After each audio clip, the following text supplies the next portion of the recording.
출애굽기 19장 4절 말씀입니다. 우리 함께 일어나셔서 같이 봉독하도록 하겠습니다. 한 절입니다. 다 함께 봉독하겠습니다.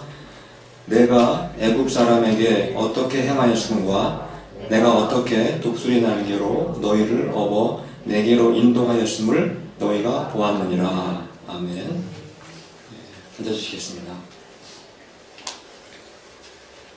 각 나라마다 그 나라를 대표하는 그 동물이나 새가 있습니다. 제가 한번 퀴즈를 내릴 테니까 한번 맞춰보시기 바랍니다. 입으로 크게 얘기하실 필요 없고요. 속으로 한번 말씀해 주셔도 되겠습니다. 대한민국을 대표하는 동물이 뭔지 혹시 아십니까? 진돗개가 아닙니다. 진돗개는 진도의 대표적인 동물이고 대한민국 전체를 대표하는 동물은 호랑이입니다. 그래서 88 올림픽 때도 그 마스코트가 호랑이 모양을 하는 바로 그 호돌이였나요? 아마 그랬을 것입니다. 한국 사람들은 옛날부터 이 호랑이를 굉장히 그 숭배했고 호랑이를 굉장히 신성시했다고 합니다. 근데 사자는 보니까 영국을 대표하는 동물이었습니다. 그리고 일본을 대표하는 동물은 혹시 아마 금방 눈치채실지 모르겠는데 원숭이더라고요. 제가 찾아봤더니 원숭이로 되어 있었습니다. 그리고 중국을 대표하는 상징적인 동물은 팬더입니다. 그래서 그 북경 올림픽 때도 그것을 마스코트로 사용을 했습니다. 그리고 태국의 경우에는 그 대표하는 동물이 코끼리입니다. 그리고 호주는 저희는 호주가 그 캥거루인 줄 알았는데 찾아보니까 캥거루가 아니고 코알라였습니다. 이렇게 각 나라마다 그 대표하는 동물이 다 이렇게 다른 것을 알 수가 있습니다. 그럼 여러분은 지금 미국에 살고 계시는데 미국을 대표하는 대표적인 동물이 혹시 뭔지, 새가 뭔지 알고 계신지 모르겠습니다. 보통 우리 미국에서 추수감사절 때 칠면조를 많이 먹다 보니까 칠면조가 혹시 미국을 대표하는 동물 또는 새가 아닌가 이렇게 생각할 수가 있습니다. 그런데 칠면조가 아니고 독수리입니다. 아마 다 이미 알고 계시리라고 생각이 됩니다. 사실은 칠면조로 할 건가 아니면 독수리로 할 건가 미국 국회 안에서 논쟁이 많았었다고 합니다. 그런데 1782년에 미국 의회에서 바로 이 흰머리 독수리를 미국을 대표하는 새로 그렇게 지정을 했고 그 이후에 이제 미국의 모든 공공기관들이 그 독수리 문양을 만들어 가지고 사용을 합니다. 제가 한번 보여드릴까요? 앞에 오른쪽에 있는 게 이제 흰머리 독수리. 독수리도 종류가 다양한 것 같습니다. 그 중에서도 흰머리 독수리가 바로 미국을 대표하는 새입니다. 왜 저 독수리를 대표하는 동물로 했는가 하는 것은 바로 저 독수리가 힘과 용기를 갖춘 새라고 합니다. 그래서 미국을 대표하기에는 상징하기에는 가장 적절한 새라고 생각을 해서 저렇게 흰머리 독수리를 미국을 대표하는 국조로 그렇게 지정을 했다고 하는 것입니다. 근데 우리가 성경을 읽다 보면 이 독수리에 관한 내용이 굉장히 많이 언급되어 있습니다. 때로는 이 독수리가 나쁜 의미로, 부정적인 의미로 사용될 때도 있지만 독수리를 또 좋은 의미로 사용될 때가 많이 있습니다. 바로 하나님 자신이 자기 자신을 독수리에다 비유하는 것을 우리가 오늘 발견을 하게 됩니다. 이미 우리가 아까 읽었지만 출애굽기 19장 4절 말씀 다시 한번 읽어보도록 하겠습니다. 시작. 내가 애굽 사람에게 이렇게 행하였음과 내가 어떻게 독수리 날개로 너희를 업어 내게로 인도하였음을 너희가 보았느니라. 이 말씀은 하나님께서 이스라엘 백성들을 쭉 40년간 인도하셨는데 그것을 한마디로 바로 독수리가 새끼를 자기 등 위에다가 업고 날아간 것과 똑같다 이렇게 비유적으로 이렇게 말씀을 하고 계십니다. 우리 이 말씀의 의미를 좀 더 깊이 있게 실감나게 깨달으시려면 오늘 설교 제목처럼 독수리 훈련법, 독수리가 새끼를 어떻게 훈련하는지 그 내용을 우리가 좀 더 자세히 안다면 더 실감나게 우리가 깨달을 수가 있게 됩니다. 보통 그 모든 새들은 알을 낳게 되는데 대개 보면 물가라든가 이런 좀 숲속에다가 알을 많이 낳게 됩니다. 아니면 나뭇가지 위에다가 새집을 짓고 보통 그 알을 낳게 되는데 독수리는 그렇게 물가나 나무에다가 새끼를 낳는 게 아니라 그 절벽 위에다 아주 높은 데까지 올라가서 거기에다가 보금자리를 만들고 새끼를 알을 낳는다고 합니다. 왜 그렇게 하냐면은 많은 그 동물들이 와서 자기 새끼를 위협할 수 있기 때문에 가장 안전한 곳에다가 바로 독수리가 새끼를 낳는다고 합니다. 근데 이 독수리 새끼 입장에서 봤을 때 이제 새끼가 알을 깨고 나왔는데 아침에 눈을 뜨고 일어날 때마다 무엇이 보였겠습니까? 그 높은 그 절벽 위에 있었기 때문에 아마 그 드넓은 이 들판이 보였을 것입니다. 그리고 더 넓은 창공이 항상 아침마다 그 눈앞에 펼쳐졌을 것입니다. 그리고 엄마 독수리가 매일같이 먹이를 물어다가 주면서 그 보금자리 안에서 얼마나 편안하게 행복하게 그렇게 지냈겠습니까? 근데 그 기간도 그렇게 길지가 않았습니다. 어느 날 갑자기 이제 엄마 독수리가 날개를 펄떡이면서 새끼 독수리를 막 못살게 굴기 시작합니다.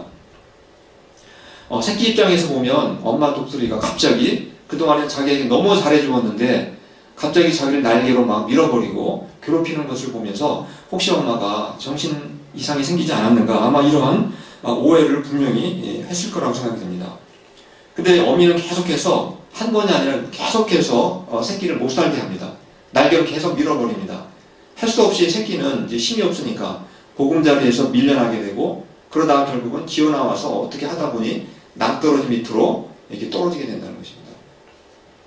근데 새끼는 한 번도 날아본 적이 없기 때문에 낭떠러지에서 떨어질 때 우리가 발버둥 친다고 하는데 이거는 날개버둥을 쳤을 것입니다. 그렇게 아무리 날개질을 했지만 도저히 날아갈 수가 없었습니다.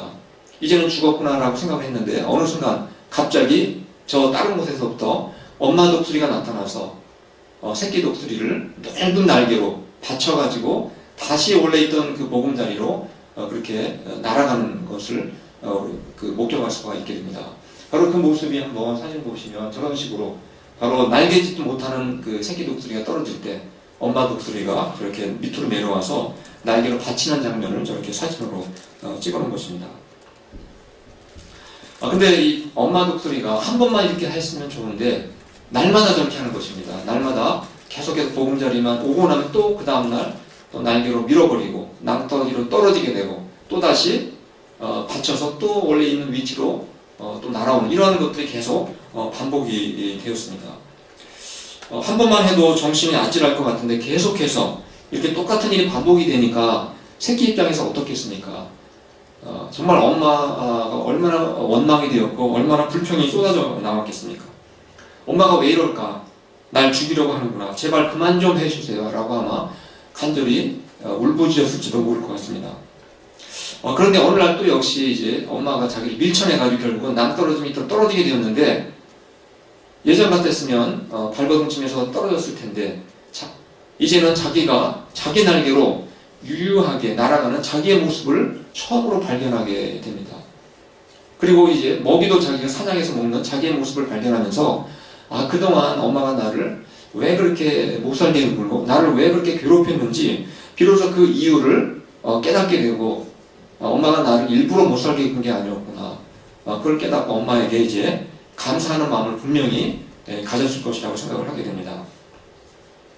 근데 하나님도 바로 이렇게 엄마 독수리가 새끼 독수리를 훈련하는 것처럼 우리를 훈련하신다고 이렇게 말씀하고 계십니다. 직접적인 말씀이 신명기 32장 11절에 기록이 되어 있습니다. 같이 한번 읽어보도록 하겠습니다. 시작. 독수리가 그 보금자리를 흔들어 새끼가 떨어지면 날개를 펴서 새끼를 받아 올리듯 하셨네. 똑같지 않습니까? 독수리가 새끼를 훈련시키는 방법과 하나님이 우리를 훈련시키는 방법이 똑같다라고 이렇게 비유적으로 우리에게 말씀하고 있습니다. 하나님도 독수리처럼 우리를 이렇게 훈련시키시면서 지금까지 인도해 오셨다는 것입니다. 이 말씀은 광야 생활을 중간쯤에 말씀한 게 아니라 이제 광야 생활이 다 끝날 무렵 40년이 다 지나고 나서 과거를 회상하면서 모세가 하나님께서 우리를 독수리처럼 인도해 주셨구나라는 걸 깨닫고 하나님께 감사하고 찬양하는 바로 내용입니다. 그래서 하나님은 이스라엘 백성들이 광야 생활을 하는 동안에 그들을 잘 훈련시키시기 위해서 때로는 엄마 독수리가 새끼를 어지럽게 해서 낭떠러지 아래로 떨어지게 한 것처럼 바로 그렇게 하나님도 때때로 하셨다는 것입니다. 그럴 때마다 하나님도 어미 독수리가 새끼를 밑에서 받쳐서 날아가듯이 하나님 역시 낭떠러지 밑으로 떨어지는 듯한 이스라엘 백성들을 하나님께서 날개로 업어서 40년 동안 지금까지 우리를 안전하게 지켜주셨다, 이렇게 말씀하고 있습니다. 그럼 이스라엘 백성들은 40년 동안 언제 그렇게 남떨어지에서 떨어지는 듯한 그런 경험을 했습니까? 모세를 통해서 이스라엘 백성들이 애굽의 종살이에서 처음 해방되었을 때 그들은 마치 새끼 독수리가 보금자리에서 기뻐하고 행복하게 살았던 것처럼 굉장히 기뻐했고 너무나 그들은 만족하고 하나님께 감사가 넘쳤던 그런 삶을 살았습니다. 그러나 그들이 얼마 되지 않아서부터 비로소 이제 또 원망이 쏟아지기 시작을 합니다. 출애굽기 16장 2절 3절 말씀을 제가 한번 읽어드리겠습니다. 이스라엘 자손 중 온 회중이 그 광야에서 모세와 아론을 원망하여 이스라엘 자손이 그들에게 이르되 우리가 애굽 땅에서 고기 가마 곁에 앉아 있던 때와 떡을 배불리 먹던 때에 여호와의 손에 죽었더라면 좋았을 것을 너희가 이 광야로 우리를 인도해내어 이 온 회중이 주여 죽게 하는도다. 이스라엘 백성들이 애굽에서 처음 나올 때 며칠간 먹을 양식을 다 어깨에 메고 또는 마차에 끌고 이렇게 나왔습니다. 그런데 그 양식이 다 떨어지게 된 것입니다. 근데 그 광야는 풀 한 포기도 없고 또 양식을 구할 곳도 없었습니다. 그래서 그들은 마치 보금자리에 있던 그 새끼 독수리가 낭떠러지에 떨어지는 것과 같은 그러한 심정이 되었다는 것입니다. 그래서 그들도 역시 원망과 불평이 쏟아지기 시작을 합니다. 우리를 굶어 죽이려고 이곳까지 끌어냈느냐, 이렇게 모세를 향해서, 하나님을 향해서 원망을 하기 시작했습니다. 근데 아까 말씀드렸듯이 어미 독수리가 새끼 독수리를 일부러 죽이려고 낭떠러지에서 떨어뜨렸습니까? 강하게 훈련시키기 위해서 그렇게 하는 것입니다. 바로 하나님도 이러한 어려움을 겪게 만드신 것은 바로 이스라엘 백성들이 이렇게 믿음의 훈련을 통해서 믿음이 강한 하나님의 백성으로 만들기 위해서 그렇게 하셨다는 것을 우리가 알 수가 있게 됩니다. 그래서 하나님은 어떤 식으로 낭떠러지에 떨어지는 것과 같은 느낌을 가졌던 이스라엘 백성들을 어떻게 날개로 받쳐서 그들을 안전하게 다시 인도하셨습니까? 바로 그 내용이 출애굽기 16장 4절에 나와 있는 말씀입니다. 제가 한번 읽어드리겠습니다.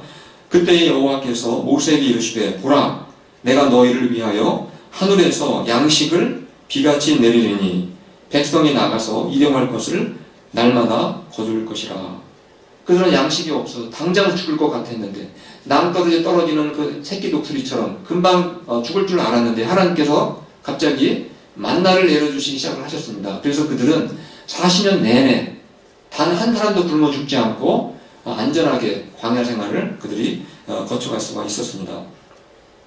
마치 보금자리에서 낭떠러지 아래로 떨어지는 그 새끼 독수리를 엄마 독수리가 날개로 업어서 그 인도에 날아가듯이 바로 하나님도 이스라엘 백성들을 굶주림이라고 하는 낭떠러지에서 그들을 지켜주시고 보호해 주셨다는 사실을 발견할 수가 있게 됩니다. 근데 이것으로 딱 한 번으로 끝나지 않았다는 사실입니다. 훈련은 계속되었습니다.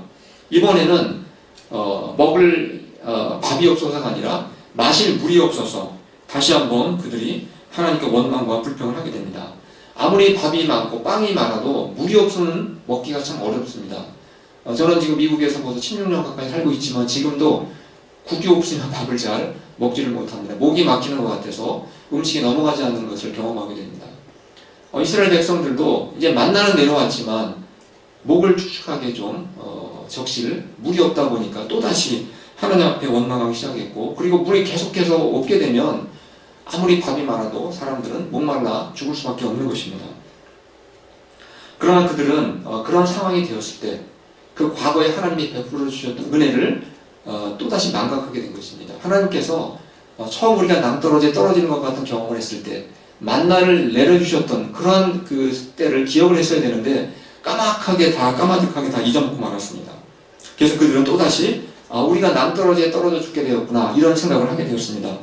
이렇게 원망하고 있을 때 하나님께서 모세에게 또다시 명령하십니다. 출애굽기 17장 6절 말씀을 제가 읽겠습니다. 내가 호렙산에 있는 그 반석 위 거기서 네 앞에 서리니 너는 그 반석을 치라. 그것에서 물이 나오리니 백성이 마시리라. 모세가 이스라엘 장로들의 목전에서 그대로 행하니라. 그들이 물이 없어 목말라 하나님을 원망할 때 하나님은 또다시 모세를 통해서 호렙산에서 반석을 치게 하셔가지고 물이 쏟아져 나오게 하셨습니다. 그래서 그들의 목말라 죽지 않고 40년 광야 생활을 역시 안전하게 할 수가 있었습니다. 마치 남떨어져 아래로 떨어지는 것 같은 바로 그러한 경험을 했지만 역시 하나님은 그때에도 하나님께서 넓은 큰 날개를 펼치셔서 그들을 받쳐서 또다시 안전하게 지켜주시고 인도해 주시는 모습을 우리가 발견을 하게 됩니다. 이제는 먹을 양식도 걱정할 게 없었고 또 마실 물도 이제는 걱정할 필요가 없게 되었습니다. 근데 이번에는 먹고 사는 문제가 아니라 또 다른 문제가 그들 앞에 또 생기게 되었습니다. 출애굽기 17장 8절 말씀 한번 보시겠습니다. 어떤 또 문제가 생겼는지 제가 읽겠습니다. 그때에 아말렉이 와서 이스라엘과 르비딤에서 싸우니라. 이번에는 먹는 문제, 마시는 문제가 아니라 바로 전쟁의 위협이었습니다. 아무리 먹고 마실 양식이 풍성하다 할지라도 전쟁을 하다가 목숨을 잃게 되면 무슨 소용이 있겠습니까? 여러분은 미국 사람들이 가장 두려워하는 것이 뭐라고 생각하십니까? 적어도 미국에 사는 사람들 중에 먹는 문제, 마시는 문제 때문에 힘들어하고 그것 때문에 두려워하는 사람은 없다고 생각합니다. 아마 미국에서 가장 미국 사람들이 두려워하는 것은 바로 테러하고 총기라고 생각합니다. 지금도 얼마나 많은 곳에서 미국 곳곳에서 총기 사건이 터져가지고 교회고 쇼핑몰이고 가릴 것 없이 얼마나 많은 사람들이 총에 죽는 일이 굉장히 많다는 것을 우리가 보고 있습니다. 그래서 이스라엘 백성들도 먹는 문제 해결되고 마시는 문제가 해결되었지만 바로 이제는 목숨의 위협을 받게 된 것입니다. 그래서 그들은 이런 생각까지 했습니다. 차라리 우리가 광야에서 객사하느니 애굽에서 종살이하다가 죽는 게 나았을 텐데 이런 생각까지 그들이 하게 된 것입니다. 이렇게 그들은 전쟁으로 죽게 되었구나라고 생각할 때 이제 남떨어지게 떨어지게 되었구나라는 느낌을 갖게 되었을 때 하나님께서 또다시 그들을 어떻게 보호해 주시고 지켜주셨는지 출애굽기 17장 13절 말씀을 제가 읽겠습니다. 여호수아가 칼날로 아말렉과 그 백성을 쳐서 무찌르니라. 이때 하나님은 모세로 하여금 산에 올라가서 두 팔을 번쩍 들고 있으면 여호수아가 나가 싸울 때 계속해서 승리할 수 있었습니다. 그래서 그들은 더 이상 전쟁의 위협 없이 광야 40년을 안전하게 그들이 지날 수가 있었습니다.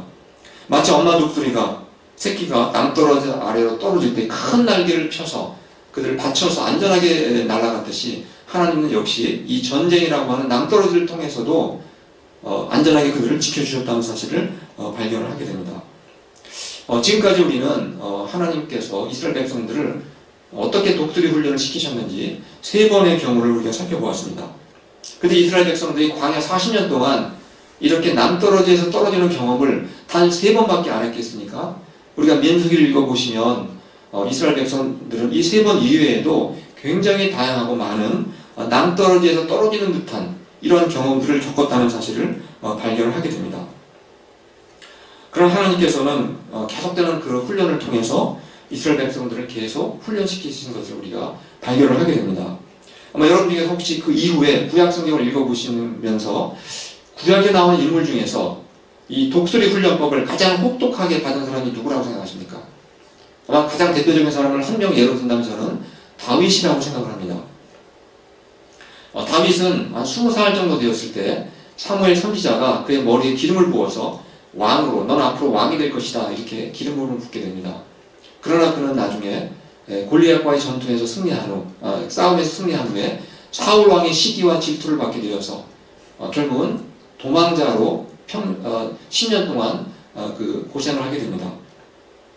이 사울 왕은 자신에게 보여주는 그 힘과 권력을 오직 다윗 한 사람을 죽이기 위해서만 사용하는 것을 발견하게 됩니다.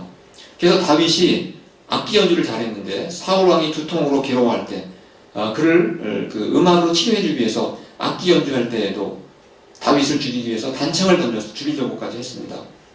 그리고 다윗은 기껏해야 한 400명 정도가 부하 직원들을 데리고 다녔는데 10,000명이 넘는 수많은 군사들을 데리고 사울 왕은 다윗을 죽이기 위해서 오게 됩니다. 그때 사울이 다윗이 포위가 되는 상황이 발생을 하게 됩니다.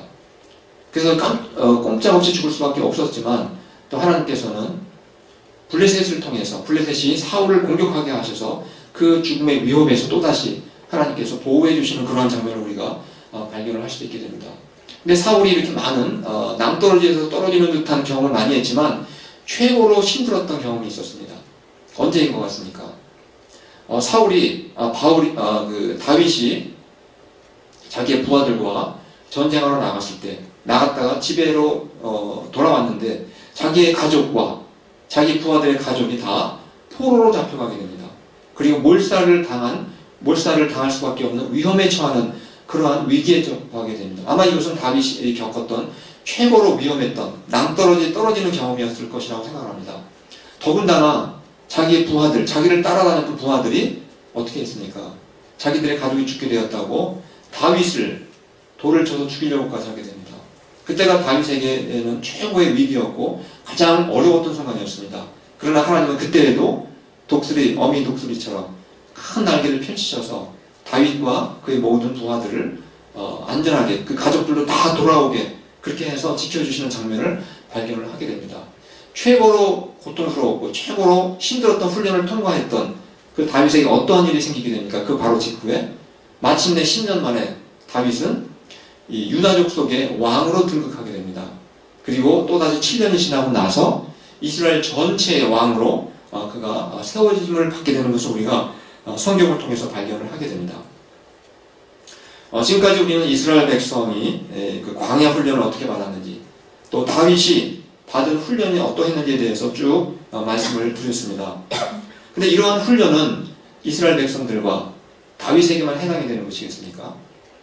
바로 창조주 하나님을 믿고 예수 그리스도를 주님으로 영접한 예수 그리스도를 왕으로 모시고 살아가는 저와 여러분 모두에게도 하나님은 오늘도 여전히 우리에게 독수리 훈련법을 통해서 우리를 계속 훈련시키고 있다는 사실을 우리가 기억을 해야 한다는 사실입니다. 근데 크리스찬들은 누구나 다 이런 독수리 훈련을 받고 있다는 사실입니다. 옛날 광야시대 이스라엘 백성이나 또 다윗과 같은 사람들과 정도의 차이는 있지만 누구나 다 하나님께서는 자기의 자녀들을 강하게 훈련시키시기 위해서 때때로 이러한 독수리 훈련법을 통해서 우리를 연단하시고 우리를 훈련하신다는 사실을 기억해야 합니다. 그럼 하나님은 왜 이렇게 혹독하게 우리를 훈련시키는 것이겠습니까? 그냥 안전한 보금자리에다가 우리를 좀 있게 놔두시고 좀 행복하게 좀 그렇게 살면 좋을 텐데 왜 하나님은 그렇게 혹독하게 때로는 이렇게 어려운 시련을 통해서 우리를 훈련시키느냐 하는 것입니다. 바로 하나님께서 그 이유를 우리에게 명확하게 말씀해 주십니다. 신명기 8장 2절과 16절 말씀을 묶어서 한번 같이 읽어보도록 하겠습니다. 시작. 네 하나님 여호와께서 이 40년 동안에 내게 광야길을 걷게 하신 것을 기억하라. 이는 너를 낮추시며 너를 시험하사 네 마음이 어떠한지 그 명령을 지키는지 지키지 않는지 알려 하심이라. 마침내 내게 복을 주려 하심이었느니라.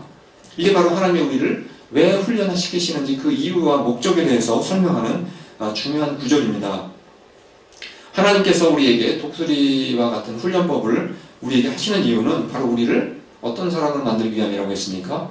겸손한 마음을 갖게 하려고, 그리고 하나님 말씀에 순종하는 사람을 만들기 위해서, 그리고 마침내 그것만이 목적입니까? 최종적으로 우리 모두에게 풍성한 복을 내려주시기 위해서 우리에게 그러한 독수리 훈련법을 우리에게 시키신다는 것입니다. 그 독수리도 훈련을 잘 받을 때 나중에 어떻게 된다고 했습니까? 자기 날개로 날아가는 그 멋진 모습을 우리가 보게 되는 것처럼 우리도 이러한 독수리 훈련을 잘 받게 되면 우리의 믿음이 강해서 그 믿음의 날개를 가지고 우리가 어떠한 상황에서도 승리할 수 있는 바로 그러한 우리의 모습으로 바뀌게 된다는 것입니다.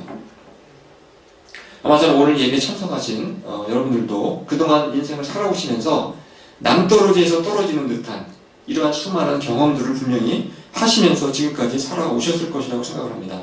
그러나 어떻습니까? 그때마다 하나님께서는 너무 큰 날개를 펼치셔서 아마 여러분의 인생을 지켜주시고 보호해 주셔서 바로 지금까지 인도해 주셨을 것이라고 믿습니다. 앞으로도 아마 우리가 또 삶을 살다 보면 또 어떠한 또 어려움이 있을지 모르겠습니다. 그러나 우리가 염려하고 걱정할 필요가 없다는 것입니다. 하나님은 그럴 때마다 바로 어미 독수리처럼 저희들을 큰 날개를 펼치셔서 반드시 보호해 주시고 인도해 주실 것이라는 것을 우리가 항상 믿음으로 확신해야 한다는 것입니다. 그리고 하나님은 이러한 믿음의 훈련을 통해서 우리를 어떻게 만든다고 했습니까? 더욱 겸손하고 그리고 더욱 순종하는 사람으로 그리고 마침내 큰 복을 주시겠다고 약속을 하셨습니다. 우리가 지금 살아가는 이 세상은 어찌 보면 이스라엘이 걸어갔던 광야와 차이가 없습니다. 물론 우리가 먹을 양식은 많지만 어찌 보면 정말 먹을 것도 없고 마실 것도 없는 그러한 광야를 걸어가고 있다고 볼 수가 있습니다. 그러나 우리는 이러한 광야를 걷고 있지만 어미 독수리처럼 큰 날개로 우리를 보호해 주시고 인도하실 그 주님을 기억하시면서 하나님만 믿고 신뢰하심으로 믿음의 훈련을 더 잘 받으셔서 하나님께서 약속하시는 놀라운 축복과 은혜를 누리시며 살아가시기를 축원합니다. 이 시간 말씀을 기억하시면서 우리 찬송가 같이 부르겠습니다.